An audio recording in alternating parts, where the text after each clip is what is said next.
At precisely 6:12 in the morning, when the world still sat in that fragile silence between night and day, Myra Vance woke to something that didn't belong in the ordinary rhythm of her life. There was no sound, no gentle alarm tone to pull her from sleep, only a cold, artificial glow cutting through the darkness of her room. Her phone, lifeless just moments before, now displayed a message that felt less like a notification and more like a command carved into reality itself: "Don't trust anyone today." No sender, no trace, no explanation. And just as quickly as it appeared, it vanished, leaving behind nothing but a hollow absence and a growing sense that something had already begun, something she was now a part of whether she understood it or not. The morning tried to carry on as if nothing had changed, but Myra could feel it, something subtle, something wrong, threaded through every moment like a quiet distortion. The familiar comfort of her apartment felt staged, like a set designed to imitate normalcy. Even Jalen, with his easy smile and casual tone, seemed just slightly out of sync, like he was following a script she hadn't been given.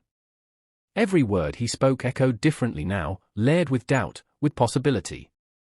The message lingered in her mind, repeating itself, reshaping her perception of everything around her. It wasn't just a warning, it was a lens, and through it, the world no longer looked safe or predictable. By the time Myra reached the office, the illusion of normal had begun to fracture more visibly.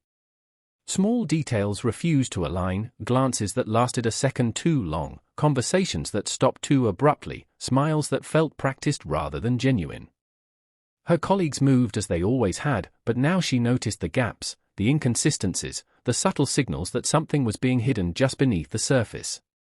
When Dominic Hale spoke to her about work she didn't remember doing, it wasn't confusion she felt, it was recognition.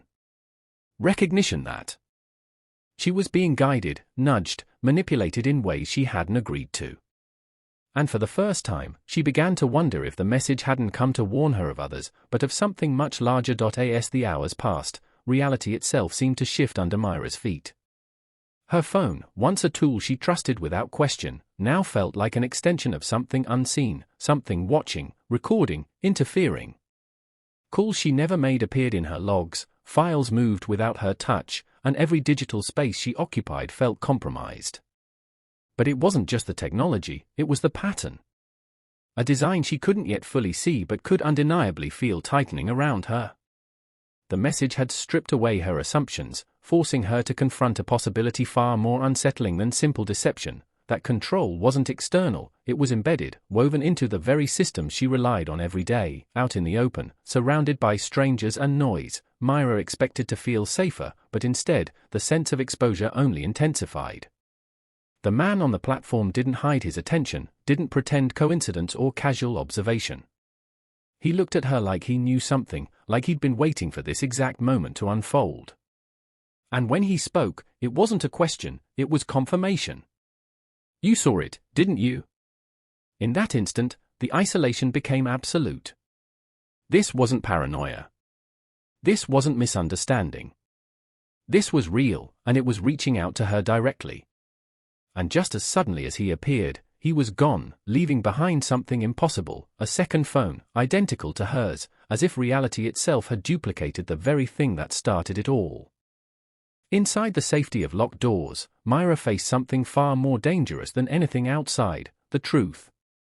Two identical devices, both displaying the same message, the same command, the same quiet insistence that nothing and no one could be trusted.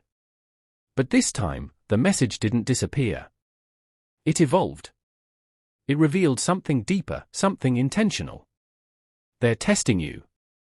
The word settled heavily, unlocking fragments of memory she hadn't questioned before, choices that didn't feel entirely her own, agreements made too quickly, details overlooked as if by design.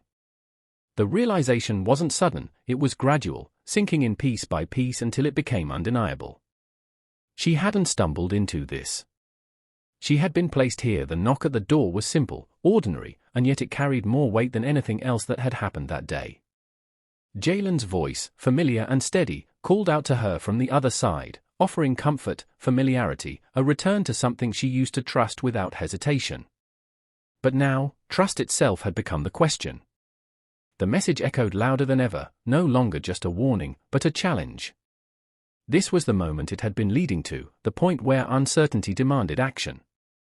With one hand reaching toward the lock and the other still close to the glowing truth behind her, Myra stood suspended between two realities, one built on what she knew, and the other on what she had just begun to understand. And whichever choice she made, it would define not just what happened next, but who she truly was in a world where nothing could be taken at face value anymore.